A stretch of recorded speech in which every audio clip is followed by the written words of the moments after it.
মুসলমান হিসাবে আমি কি কোরআন তালাওয়াত করুম না? অবশ্যই। এখন আমার এই মুখ দিয়ে আমি কি ওই জায়গায় যে গীতা পাঠ করুম? না, ওই দলরে দেখছেন না,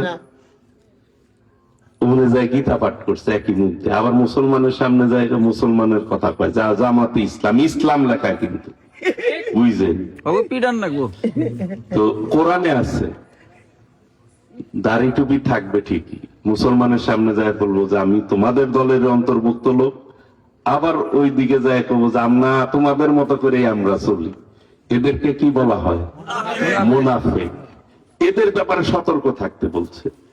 ওদের একটা সাধারণ সম্পাদক জেলার, সে প্রকাশ্যে মিটিং এ বলছে যে মসজিদে যদি রাজনীতি না করা যায় কোরআন তালাওয়াত নাকি চলবে না। কত বড় কথা বলতে পারে।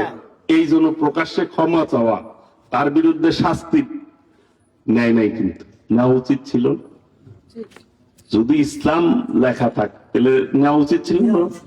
আমরা নামাজ পড়ি কি দিয়ে? সূরাত ওই কোরআন শরীফের আয়াত দিয়েই তো আমরা নামাজ পড়ি। তার মানে কি বলতে চায়, কি বুঝাইতে চায় যে মসজিদে নামাজ পড়া যাবে না রাজনীতি না করবার দিলে? হ্যাঁ, এই 90% মুসলমানের দেশে, পীরি আউলিয়ার দেশ সেটা।